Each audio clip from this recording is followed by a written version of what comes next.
As a fair warning to everyone listening to the song, I advise you not hide your feelings. Don't pretend to be okay when you're not okay. Don't pretend to be happy when you're sad. Don't lead to your misery. No, you fucking hate it when you hear my name. I feel the same.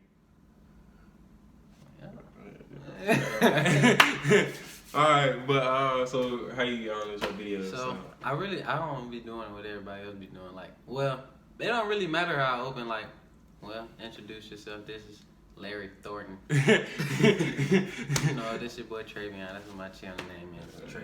Okay, yeah. My name also go by Tré. So I known this Tré since about six, something like that. Sixth grade. So it's pretty cool dude. I hooper. A little bit above average, you know what I'm saying? I'm just big as fuck. So, I mean, I'm always getting bodies to the court and open gyms and shit, but I mean, shit ain't. Why did you want to do this in the first place? I saw your video, and then you asked me about posting it, and then that's what made me, like, watching shit. So I was checking it out, and I was just like, well, I'll be, like, just having conversations with everybody and shit about, not even as much about, like, mental health, more about, like, mindsets. And about how, like, mindsets drive everything in life. About, like, the poor man mindset and the rich man mindset. You read that Rich Dad Poor Dad book?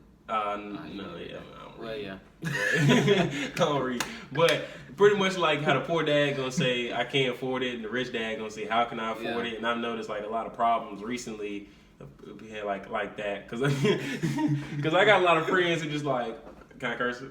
Yeah. I got a lot of friends that are just habitual broke niggas, and so it's hard to do things with them because of, you know what I'm saying, their brokenness. Yeah. And so, are you talking about broke as in pockets, or like they just like the budget, or like their broke mindset? Like broke pockets because of poor budgeting. Because these niggas, I know niggas who like, all right, so this is my mindset on it, right? So I'm the type of nigga, I'm focused on happiness, right? I'm just the type of nigga I always want to be happy. Like, I don't argue or nothing just because I'm 24/7, like, trying to be me. So when I go to work and I'm working 8 days, you're not gonna tell me I'm gonna be sad. And then at the end of the weeks, I'm broke. That seemed like pointless to me. So if you my homeboy, or if you're a person watching this video, and you work 8 hours a day, 4 days out the week, and at the end of your 2 weeks, you're broke. You failed. You are the reason why. You and your poor budgeting is the reason why, and you should not make that your homeboy's problem. So how would you? So like, you've been depressed before? You said have I been to what? Depressed before? Yeah. Like 9th grade, you said? Yeah, something like that. Well, not really 9th grade. Like probably more like middle school vibes, like that. Not even really like depressed. I don't know. It's just like issues and shit like that throughout life that happen that. Well, yeah, I guess so. Yeah, shit, depressed. But goddamn, I don't know, cause I ain't like the type of nigga that goddamn just be sitting around just like. Cause don't nobody give a fuck, cause we black, so we understand. When we went to HYC, when me and Tré, we met each other at like a boys and girls club, and there it was a very haterish environment. We were all homeboys and shit, but it was just a haterish environment. So there was no like weakness or anything like that, cause any of that just got weeded out quick by they just gonna talk shit to you until you just kind of figure out that it's just that talking shit. Yeah. So I didn't really come up from like just moping around and being weak and shit like a lot of people do when they have issues that go on Snapchat like I'm sad and they just kind of like expect you to replies like that. I hate those. Oh God, I used to be those though. I mean, it happens. Yeah. It happens. Every once in a while you get to a point you're just like, fuck it, I'm make a post. Cause, I mean, but usually when you do that, you want somebody to see it, whoever that may be. I don't know.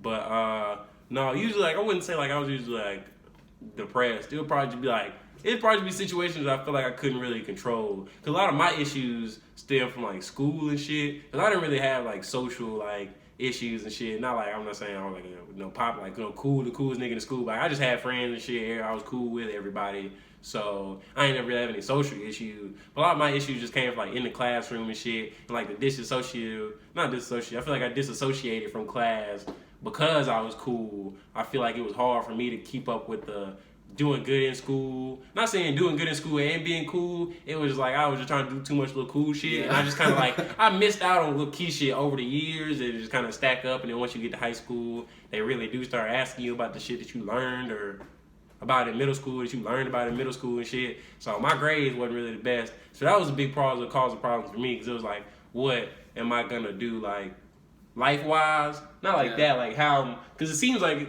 Because they tell you it's one path. Like, they tell you, like, oh, okay, you're going to finish high school, you're going to get a 3.0, you're going to go to Auburn, you're going to get you a scholarship, and then you're going to work you a life or whatever, and that's that. But I know plenty of people in just everyday and everybody I talk to. I don't talk to a lot of happy people. Yeah, bro, I realized that too. Like, I had to diversify myself. Like, I don't just hang around, like, black folk. Like, I hang around white folk, Asian folk. But, like, the thing about it... Because you saw in high school, I was hanging out with white folks. Yeah, that's what I realized. That's when you say, like, when you might have been depressed. But it was like, I feel like, even though I missed it, I didn't kind of notice it. A lot of times it would just go unnoticed. But, like, I feel like it might have been your peak and who you found out. Because, like, after like, in third period, like, that class we had with Austin and Tommy and them. Yeah. Like, bro, you dressed different. You was wearing all types. I don't know, Skechers or them little clown shoes. Them New Balances. Them New Balances, them clown shoes, or them little white shoes. Do you still got them? Yeah, I do. They strapped, they zip. I got them in the back. I ain't gonna go get them though. But they Velcro. Yeah, they Velcro. They Vans though, so don't get joking though. Cause I promise like a joke. I promise to But God. they look ugly. Well, it would be some stuff that you would wear, and it would be chilling like right now, but it would be like, what dude got going on? But it was just like you was comfortable with it, so that's when I was like, he at peace. That's when that was more of a pull to you. yeah, cause the thing what I realized is just like I didn't really even take it like that serious. From my perspective, I'd say like 9th grade, I was just like, you know what I'm saying, just wearing my shit, you know what I'm saying? I wasn't really like trying to necessarily be clean or anything. Yeah. But like going in 10th grade, I was like I said, I want to be a fashion designer when I grew up. So I always like been in fashion and shit, just like, I mean, everybody just want to be clean and shit. Yeah. So going in 10th grade, it was just like, well, everybody's doing one thing, everybody dressed one way, and that's cool, but I've been dressing this way my whole life. I'm a little bored of just like the Nike fits and shit. I'm a little bored of it. So let me just switch it up and do what I want. And a lot of what I realized was everybody had like opinions and like feedback. Everybody had opinions and feedback and shit of what I had going on. Not even like on some like, not even like necessarily saying on some I care. Because I mean every day I was still coming to school. No matter how goofy, because there was bitches that thought I was clean, there was bitches that thought I was goofy, there was niggas that understood, there was niggas that don't understand. And that's just like with life or anything. Like there's just whatever. Like, you can wear some exclusive ass shoes to school. Somebody be like, "Hey, those are fake," and you be like, "No, they're not." And they gonna be like, "Well, I mean, you can't have them." It's just like whatever. It's just like people would just only see certain things for like the surface of things. So it's like the having a fake bag, but if you a bad bitch, they probably gonna believe it's real type scenario. I don't know if you ever heard about that situation, but they say like bad bitch. How you find peace in yourself though? What kind of stuff helped you be content in what you was comfortable with? I realized just niggas ain't on shit for real. Like in reality, bro, like niggas don't be happy. Like you gotta find. I realized that like self-happiness is the only thing, because there are like people who are rich as fuck. Cause like they say 65% of pro athletes like 5 years after they retire go broke.